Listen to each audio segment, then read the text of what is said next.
I have mentioned this to someone before when I talked about the show, that it's a lot like when a couple gets pregnant and they say, we are having a baby. Yeah. However, one person is carrying that child. We are having that baby, Michael, every day. And you are carrying that child.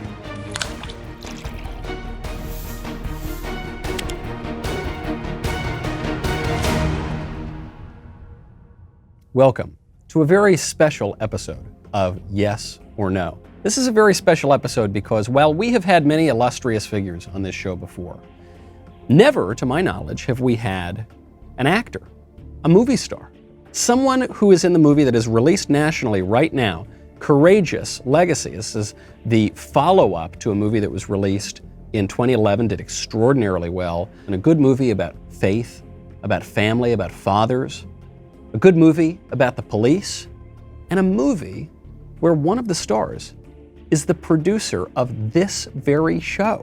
Not just Yes or No, but the Michael Knowles Show here at the Daily Wire. That would be Ben Davies. Ben, this is surreal. This is very strange. You are usually right there directing this show, but now you are in the hot seat. It feels so different being in this seat and not knowing a single question that I'm about to read. It really stresses me out. But thank you so much for having me, Michael, first of all. You know, it's truly an honor to finally talk to you face to face. This is the first time we've ever spoken without, have a secretary sort of running back and forth. This is really great because a lot of the people who are watching don't know this, but we're such a powerful operation here at the Daily Wire. We're so leaning into Hollywood that even our producers are movie stars. Yeah, I guess you could give me that title, except I don't think anyone would know me walking through the office. But, like, you're that guy that wrecks Michael's show every single day. That's usually how I'm known as I walk these halls.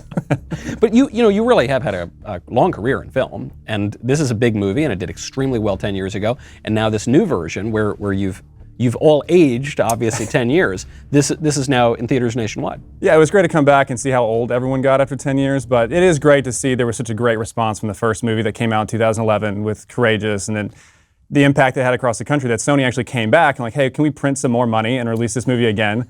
And they brought us all back to shoot this alternate ending for Courageous. And so we've all actually legitimately aged 10 years. We shot the original in 2010. We shot this alternate ending in 2020. They recut the movie. It's released nationwide right now, so everyone please go out, see it. I'd really appreciate it. And I can't wait to see the response. Hopefully it's just like it was in 2011. This reminds me of that movie Boyhood, where they shot it over a period of time, except this one... That's exactly what it felt like going back. I was like, dude, did you see? Because they have our photos. Like when we originally shot the movie, I'm like, oh man, it's been rough on you. When we came back and like seeing people aged 10 years. But this movie, I assume, does not have that big lib Patricia Arquette in it? This is the most based movie that's going to come out this year. Great. Okay. Well, this is obviously now it's got a leg up on Boyhood. All right. So I don't need to explain the rules of this game to you. No, you do not. And I would like to let everyone know that I did invent this game, and it hurt me personally every time that you just disregarded the point system, just the flagrant disregard for the care that I put into this game. Yes, like, the points don't matter. So we actually did do a new graphic. So every time you get a question wrong, you're going to get dinged for it, and I'm going to get a point. And at the end of this, justice will be served for all those times you completely disregarded my rules for this game. Fair enough. Now look, as you know, I don't pay a lot of attention to the rules. Should we start with a little drink? You're having what? What is that? An old fashioned? That is an old fashioned. All right, chin chin. Delicious. The only thing Italians are good for is pizza and gangster movies.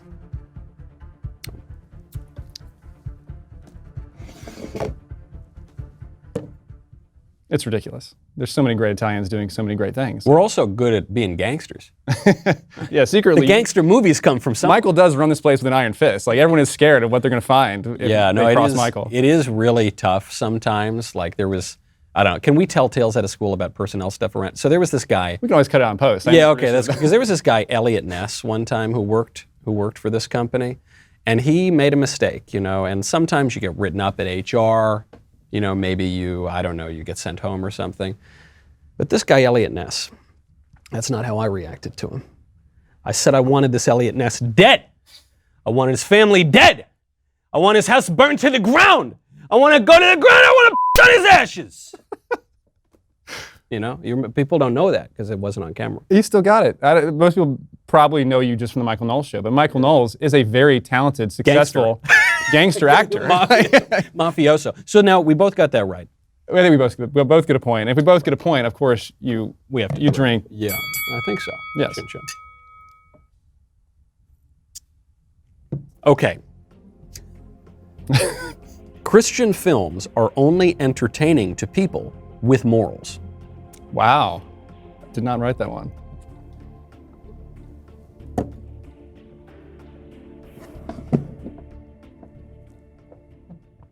I agree with that. But there's a caveat here. All people have morals, in the sense that all people possess moral conscience. All people actually do know broadly the difference between right and wrong. Now, some people don't act in accordance with what they think is right. Some people do the thing that is wrong. But they all know. I mean, this is why you can watch a Christian movie, you can watch some bad movie, you can watch whatever, and you actually can understand the moral universe. It's actually the only way we have self-government, is because we know the difference between right and wrong. It's a great answer. It really is. But you are dead wrong, Michael. Wow. Okay. What most people don't realize is when you see a great movie and it lasts, it's because at its core it's a Christian movie. Like the writer of Braveheart said, this is an explicitly Christian movie. And I want you to understand that when he was interviewed with the 700 Club. Yeah. There are Christian movies that are over the top, cheesy, and horrible. However, not Courageous not being one of those. It's a fantastic movie. Right. But most of the movies that do last, stand the test of time, and you go back and rewatch them, they're great. Yeah. The writer or director will be like, this was intentionally a Christian type project. And so not every movie. Well, I agree. I mean, certainly Christianity is the greatest story ever told because it is real and because it is the real enactment of the deepest longings of our hearts. So I suppose, all right, I'll grant you that. I think we're quibbling over I just want to score the a point, nature Mike, of morals. Yeah, I'm a little suspect on the definition of morals here, but that's fine. Okay, so then I drink, right, because I lost. Yes, okay. Exactly. The re-release of Courageous removed several scenes that had the character David Thompson, and the movie is better because of it.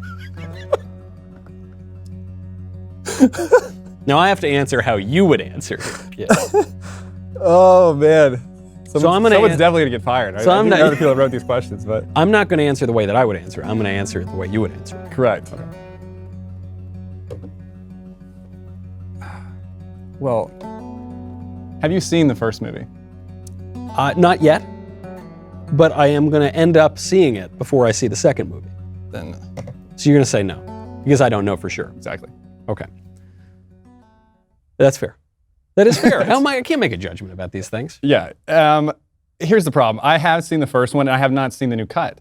So I don't even know how to answer. That's true. And I don't know what scenes they may or have added or removed. So I think this is just kind of a wash with the drink, because I do think that every movie, over time you can go back and assess it. There are moments you thought were precious and important that you have to cut out and they're better. So maybe it will make the movie better. And I know this movie is better than the original. I don't know how many of my scenes were cut. This is the problem. It would be very funny if we do this whole thing, we plug this movie, and then they just completely cut your character out of the whole. I don't know how they would do it, but okay.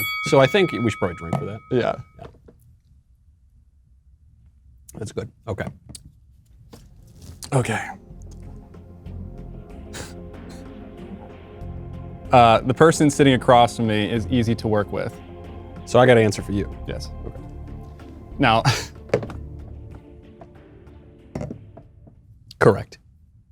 You come out with it. Come out with it. No, you're flattering me. You're flattering me. I send in my script late. I never get you the answers to questions you need. I barely respond to any emails. Michael, you've worked with actors before. That's true. You know the most difficult people on the planet are actors, actors. and actresses. Yeah, that's I true. think they are God's gift to this world. I hate to brag too much since we are like coworkers, but even people come to the office to get tours, and I don't want to speak to these people. You're like, oh, bring them in. Like, I would love to have a chat and see how they're doing and get to know people. And no, other than you showing up late every single day. Every single day, no matter once what. on time. Other than that, it's a breeze. No, you're right. I'm basically Mother Teresa. You're right. So I got that wrong. Take a sip. The other producers, though, are much more difficult to work with. No, that's without question. Slight turn. Oh no, I guess this is sort of related to the movie. Police reform is important to moving forward in our country. Police reform. Police reform. This is the tricky question. Oh, you know what? Yeah, Is if we're reform gonna cuts- think, so we're talking about currently what the police are doing versus, is this the woke version of reform or the conservative version of reform? We guys, it could mean whatever. It could be so in the way it is commonly understood. Let's say that. in the way police reform is commonly used. Or how you would wish it to be reformed. Can I do that? Well, that would be different. So we're going to do the common tongue. The common one. Okay. I think we just answered as we would for the common. And then if we flipped it, we would just have to flip it, right? Yeah, it's ridiculous. Yeah. It's so frustrating to hear that we're going to fix the problem by allowing more problems to happen. And Right. if it was my jurisdiction, it was my police force, I would want people throwing the can for jaywalking. And guess what? We'd live in a better society, I think, because of it. I cannot stand weakening our only protection against the people that are trying to wish people harm. I mean, you know what? I hear this too. I hear this often. Pardon from our libertarian friends out there. They'll say, we have a big problem of over-incarceration in this country. Oh my gosh. Over, and I think, okay, well, crime is spiking right now, right? We got this huge drug problem. We got murders are spiking, all sorts of, it would seem to me that we have an under-incarceration problem in this country. Is that? It's like in the 90s, they always cite the incarceration of people and with the war on drugs or whatever, but you also saw a dramatic drop in crime. Yeah. All of a sudden, magically, when there was people thrown in jail for crimes, there was less crime. I know. There was a New York Times headline. It said something to the effect of, "Prisons keep filling despite the crime rate dropping." You're like, well, do you know what "despite" means? It's so perfect. Yeah. So I think if you and I could reform the police, it'd be we want to enforce the laws, and also if you lock up Granny for not wearing a mask, then that person should be thrown in jail. Yeah, that's the thing. Because right now, the cops are really good at throwing the Viking guy from the Capitol. They're really good at throwing him in the clink forever. Has anyone seen that guy, by the way? Yeah, that guy, he's in Guantanamo He might be a Fed. I don't know. I'm kind of torn. Is he a political prisoner or is he a Fed? I'm not so sure. So they do that for all the awful, terrible MAGA people who had the insurrection, But meanwhile, the libs who burned the country down for 6 months, who burned down courthouses, police stations, private businesses, killed dozens of people, they go scot-free. I would like to reform our system such that those guys don't go scot-free, and maybe, Granny from the Capitol doesn't get the book thrown at her. I couldn't agree more. All right. Maybe you both win that one. There you go. It's me. Let's see.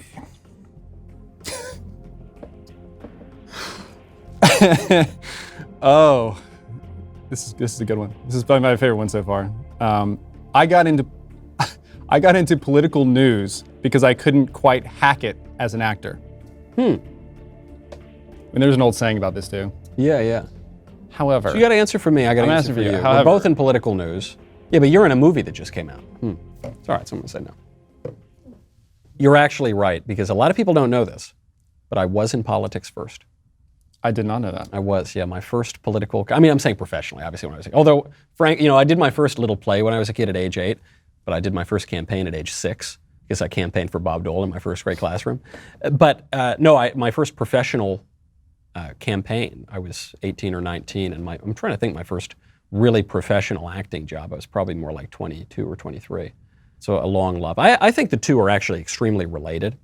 And frankly, my politics did have some effect on my meanderings in Hollywood, as has happened to people before. But I think the two are really related. The way that you'll hear that politicians and actors are the same is that they're extremely egotistical liars, both of them. How dare you? How dare I? But at their worst, that's true. But I actually think the thing that unites politics and show business, and actually why there's a huge overlap between the two, Reagan, Stuart Smalley from Saturday Night Live, Arnold Schwarzenegger, Jesse Ventura, Sonny Bono, right? The list goes on and on and on. Donald Trump, for that matter, is you have to be concerned with the truth. As an actor, the truth of your given circumstances, and as a politician, sort of deeper philosophical or theological or political truths. And then I think you have to like people. I mean, you can speak more to this, but if you're an actor, you've got to, your job is to create characters that are empathetic. And if you're a politician, you just spend your whole life at the VFW hall eating spaghetti dinners with people. So if you don't like people, there's a much easier way to make a buck than to do that. I'm not even sure how to answer this one. I did start into acting much earlier than you did. I was 2 years old when I did my first campaign, and then did commercials. And your first acting campaign, you mean, like an ad? Well, that was a print ad, but then the acting stuff really kicked off high school, college, and then I have been a leader supporting in 25 different films even before I started working at the Daily Wire. However, I did also, because of just the drying up of the market in LA, I did actually seek out other opportunities to do political commentary. I actually started with Rebel Media because I had so much downtime, because they were literally not casting any straight white men in Hollywood. There was a bunch of articles written on this too at the time. So the casting pool just dried up to nothing. And then, a year of that, I'm like, well, I've got a family and to provide for, so I'm going to get into politics. So but I'm still doing acting. So I guess, maybe I did because I couldn't hack in Hollywood. I have no idea. Like, I would That's say, right. I guess you could both be a successful actor and have gotten into political media for that reason. That's true. Okay, so it's a... Would that be a judgment call on your part then? Because I'm not exactly sure. I'm going to keep my point, but I am going to take a sip. Okay. I mostly just want to sip. Okay. All right. Protestants hate Catholics because they are simply jealous that they are not the OG Christian religion. Protestants hate Catholics because? Because they're upset that they're not the OG Christian religion. I'm going to say, I've got an answer for you. So this is, you could dispute the idea that Protestants hate Catholics, but let's say given that premise, Protestants hate Catholics, like in that world, if Protestants hate Catholics, it is because they're not the OG Christian religion. What would you say? I would say yes. No, I would say no. You would say that Protestants don't hate Catholics because they're the OG? Well, it's even more complicated than that. I'm saying if Protestants do hate Catholics, it is not because the Protestants, are not the OG Christian religion. I think the reason that if Protestants hate Catholics, or if they, have big problems with Catholicism, I think it's because of their own misunderstanding of Catholicism. I forget who put it this way. It was some old theologian type. One of those guys. One of those guys who, was it John Henry Newman or Ronald Knox, or I don't know. It was they all sound the same. It was one of these guys who said, maybe it was Fulton Sheen, anyway, that... Just go through the Rolodex. Was it St. Augustine? Was it St. Thomas Aquinas? There are not 100 people in this country who disagree with the Christian faith. There are 1 million people, or many more millions of people, who disagree with their misperception of the Catholic faith. But there are not 100 people who actually do. And so you'll hear these things. A lot of my Protestant friends will say, why do they, we've had these discussions before. Yeah. Why do Catholics worship Mary? You say, well, we don't worship Mary. Why do Catholics pray to idols? Well, we don't pray to idols. Well, why do, and I just think, if those things were true, I would understand why Protestants would have a big problem with Catholicism. Problem is, they're not true. Well, we're not going to settle our differences over a drinking game, unfortunately, but I do think you are right for me. I don't think that Protestants hate Catholic because they think they're the OG religion. Yeah. Am I correct on you? No, I think that Protestants hate Catholics because they hate the truth. Hey, come on. No, am I? Okay, so now I guess we both drink on that. Yeah, I believe so. All right. Usually the default is you just drink. You just drink. That is one of the rules. That actually was one of the red ones. All right. Now, you read the last one. Is it my turn? I believe so. You read the religion. I did read the last one, yeah. I would rather be stuck in an elevator with Ben Shapiro than Matt Walsh.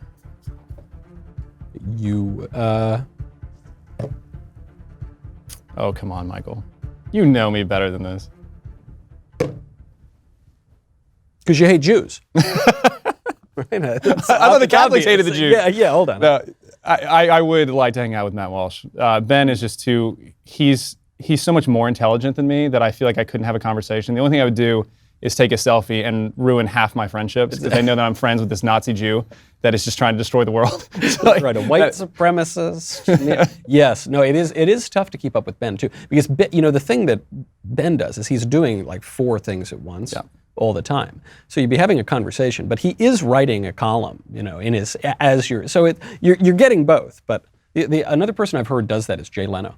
Really? I have. I don't know. I don't have firsthand experience, but yeah, I think that's fair. Whereas Walsh, the only thing he would do to distract would be like chop down a tree or something, or He's such a bro. Like the first time I actually hung out with Matt Walsh, we were at John Rich's party. And Walsh and I kicked up a conversation. We're smoking these unbelievable cigars, some of the best cigars I've ever had, and then had whiskey and talked for like 2 hours. Such a good dude. And he plays Catan. I've gotten like 10 words out of Walsh. You got 2 hours? Yeah. What's wrong with me, man? I don't. Okay. We both got it right. So we both got it right, so we should probably drink. Okay. To you, Michael. Film sets are a great place to spend hours of your life. Let's see, because you're still in the business, so. I guess because I know this about you. I know you hate being on film sets. I hate it. Why do you hate it? It's such a great environment. The last gig I did before I hung up my spurs, I got to have a lead role in a movie, and I'd never had a lead role in a movie. I'd had some supporting things and all that, and I'd done a lot of theater. But I thought, oh, okay, now and it's so boring.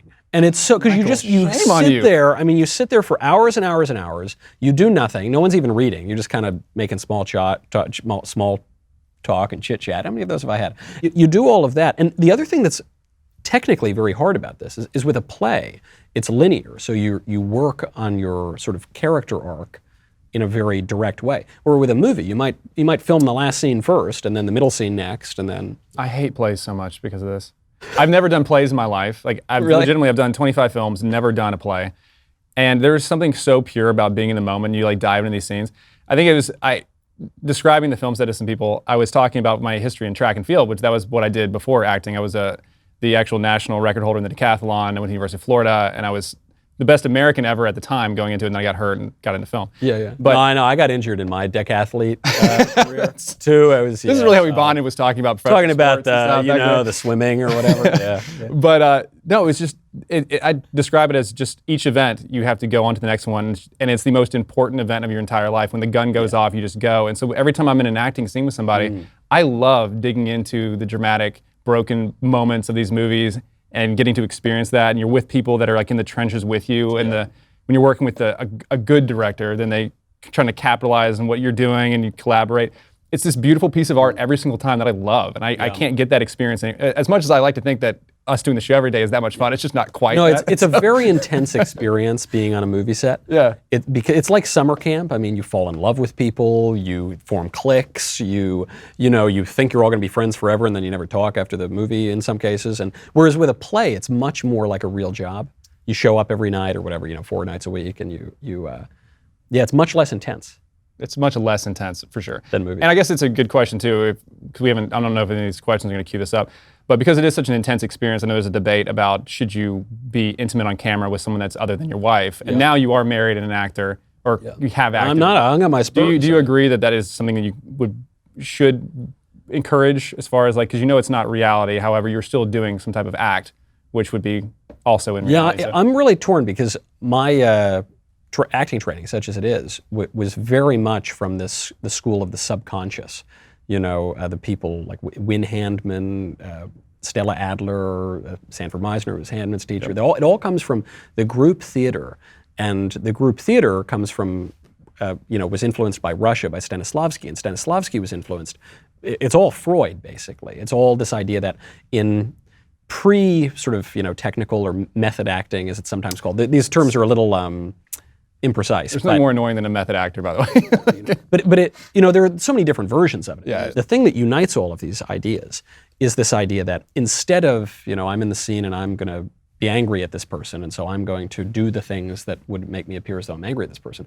The subconscious organic acting is this idea that I'm going to push the buttons in my subconscious such that, like a sponge filling with water, it just sort of pours out in this very organic way. But the thing that's dangerous about it, and I've come to appreciate this more and more since I've stopped and given it up, especially since I've gotten married, is the whole point of it is you really are in love with the person. You really are in this very, yelling at them or having sex with them or something. You're really... That's a different, yeah. But I'm not saying you're doing a porno. I just mean like even what's simulated or you're kissing somebody. The whole idea of the organic acting is it's real. It really is real to you, and so then it will be real to the audience. And that, to me, seems problematic. Yeah, I think it very well could be.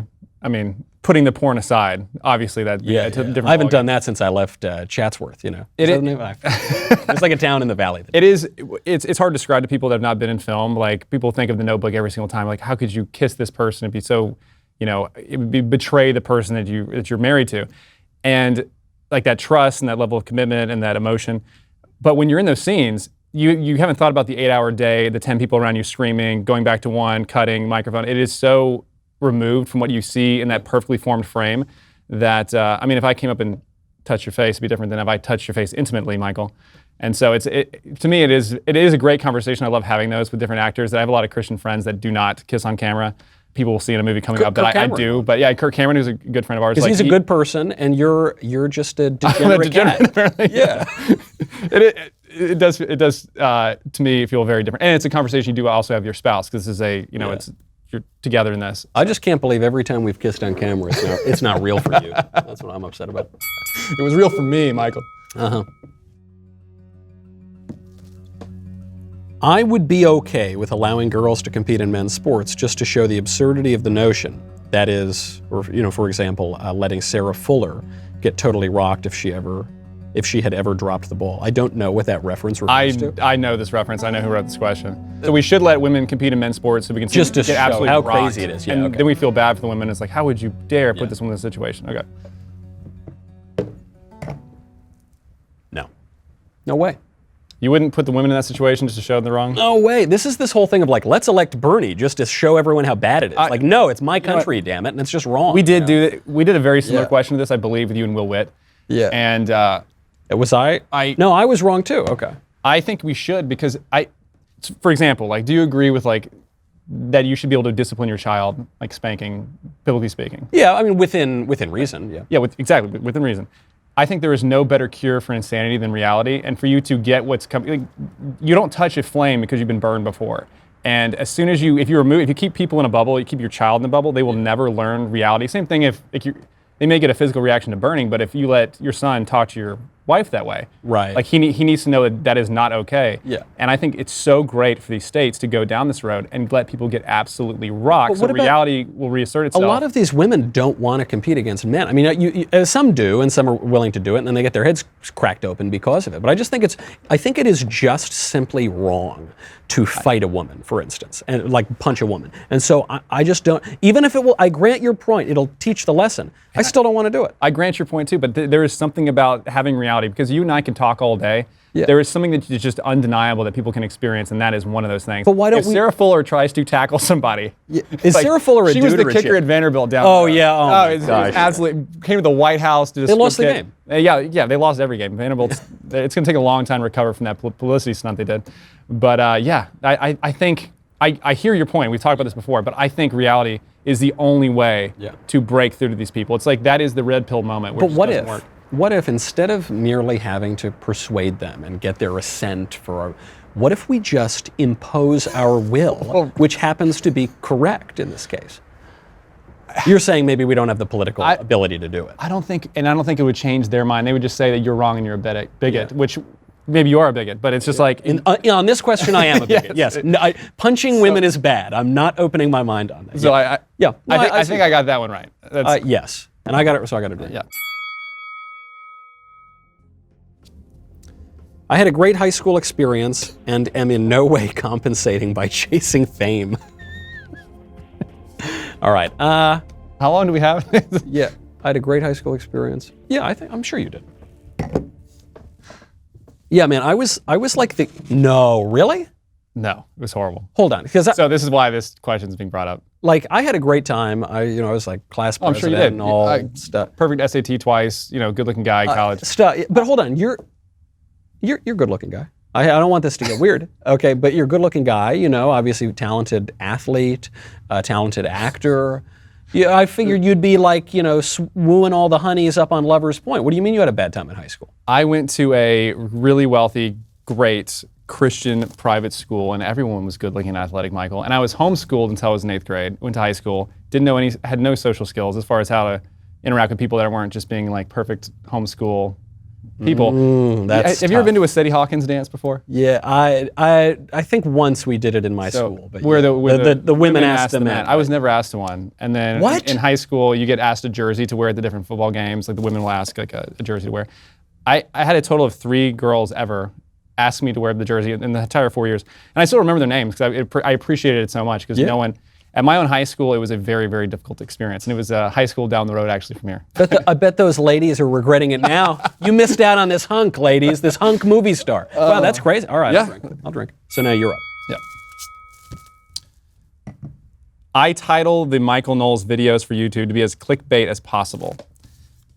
So now I'm answering, because I don't title them. Right, so that was a poorly worded question. The person who titles them does it to be as clicky as possible. Duh. Without question. Yeah, that's not even. That is the first thing I think about every time I see those videos. It's like I don't care what Michael said. How am I going to get Well, it's funny because often, I don't mean this. I don't mean to disparage my own delivery, but I find my delivery on these videos is sometimes it's a little more circumspect. It's a little there's this side and this side, whatever. You can just say more intelligent than the title. No, I'm not saying. I'm saying it's a little drier though. And then I look at the title and it's like, trans lesbian from Pakistan. And I think, wow, man, I got to click on that. That's pretty interesting. All right, so then, so we got that one, right? But cheers to clicks. Okay. At this point, the trans agenda only exists to enrich Big Pharma by taking advantage of the mentally ill by locking them into lifetime prescriptions and unnecessary surgeries, despite the fact that they will only be, at best, a crude mockery of God's perfection. Whoa! Whoa! Did I write this? Oh my gosh. Hold on, I gotta continue though. Due to YouTube and Facebook rules, make your guess, and do not verbally confirm if the other person guessed correctly. Give only a non-verbal confirmation. Okay, so...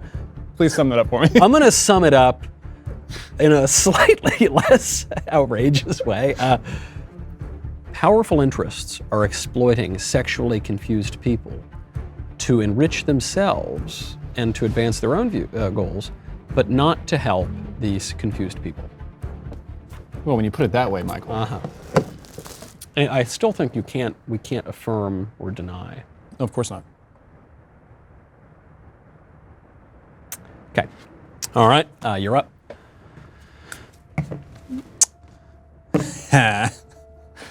This is going to be interesting, actually. I am more based than the person sitting across from me.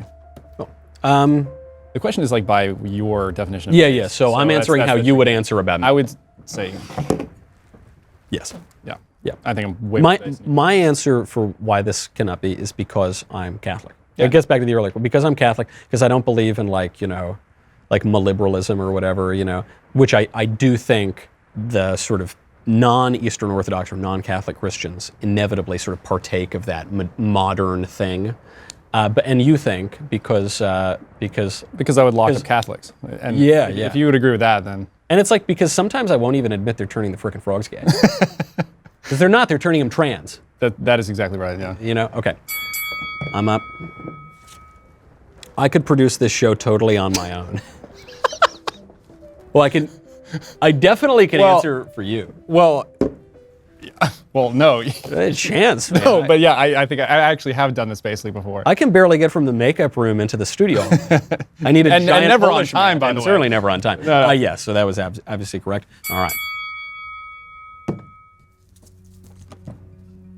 If you're a man who is unmarried by the time you're 30, it's because you're selfish. Why did you say no? Because I think you believe that certain people will be on different paths, and it's not necessarily selfish if they're following God's plan. Yes, and specifically, priests. Right. They don't get married. Generally speaking, they don't get married. And you're absolutely right. They're degenerates if they're not married by 30. So, which is my baseness coming out. Yeah, every person I know that is not married by 30 and you know who you are, it's because you're selfish. Like that's what it is. Wow, that's really, man. Disregarding priestly celibacy to own the trads. Okay, that's fine. That's fine. Okay. Morally based movies. That's funny. Do we mean based or like based? Yeah. Morally based movies are gaining in popularity because people are craving traditional values since the woke mob has diluted the entertainment industry. Well, I'm going to give like a very esoteric answer. I know. I'm kind of like, probably the exact same thing. Yeah, it's like all movies. We're all partaking of the moral universe, and to your point, like Braveheart is one of the greatest Christian films ever made. So, I think that's fair. They're still not flocking to these movies, and there's such a vice grip on the films they get out there. There's still going to be these woke things that people are flocking towards because that's where all the advertising money is. No one even knows. I had a movie came out in 2016 that I loved. Yeah. Not even people in the church knew about it because the DNA was so low. So, no, I think that's still. I think you're right. I think you're right. It would be optimistic to say otherwise. All right.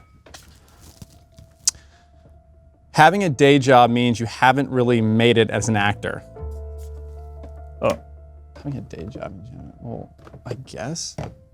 No, absolutely. I mean, I know. Oh, you got a point. Yeah. No, I finally got. No, I mean, I know very successful actors who have been in very, very big movies, whose faces you would know, who still do catering gigs every now and again, or tutor or whatever, because you can do a big movie.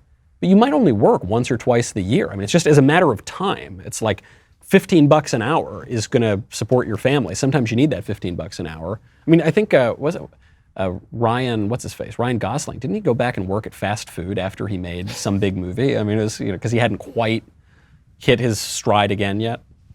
Yeah, I might mean, be completely making you're right about the time. People often do different endeavors, like Ashton Kutcher will, work with Uber or whatever.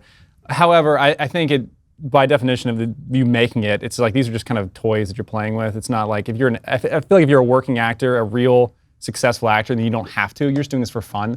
Yeah, yeah. But I'll give it to you on that. Like that's.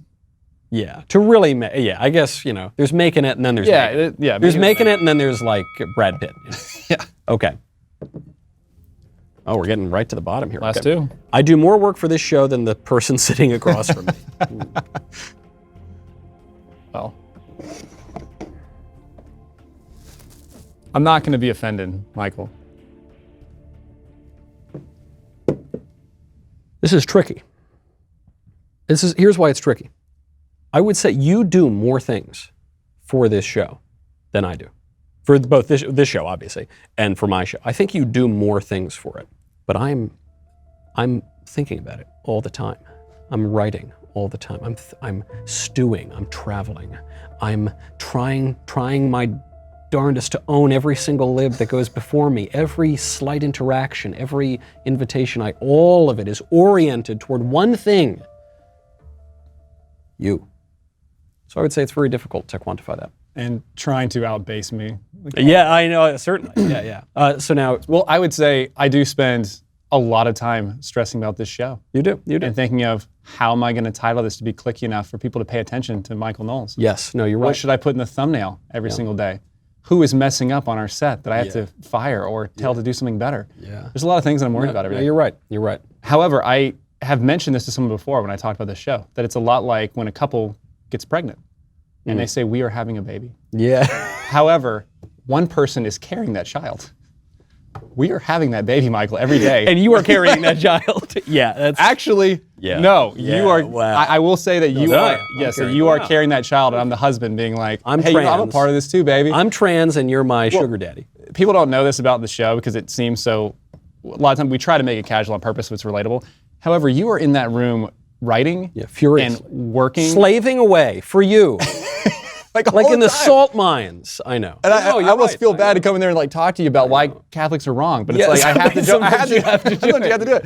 All right, you're reading the last question, or Ryan? I'm reading the last question. Okay, here we go. You're gonna take the last sip, I guess. Since we're near in the end, and I didn't even get close to the end of mine. Yeah. All right. Catch you up.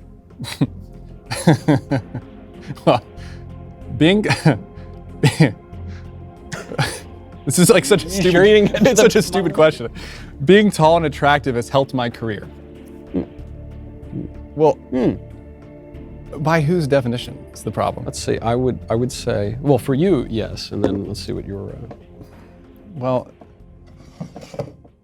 wow. See, what you don't understand, Mr. Davies, what are you, 6'3", 6'4"? Give or take. Yeah. Okay. So what you don't understand, because you say, Michael, you're not 6'3". You're a little less tall than 6'3".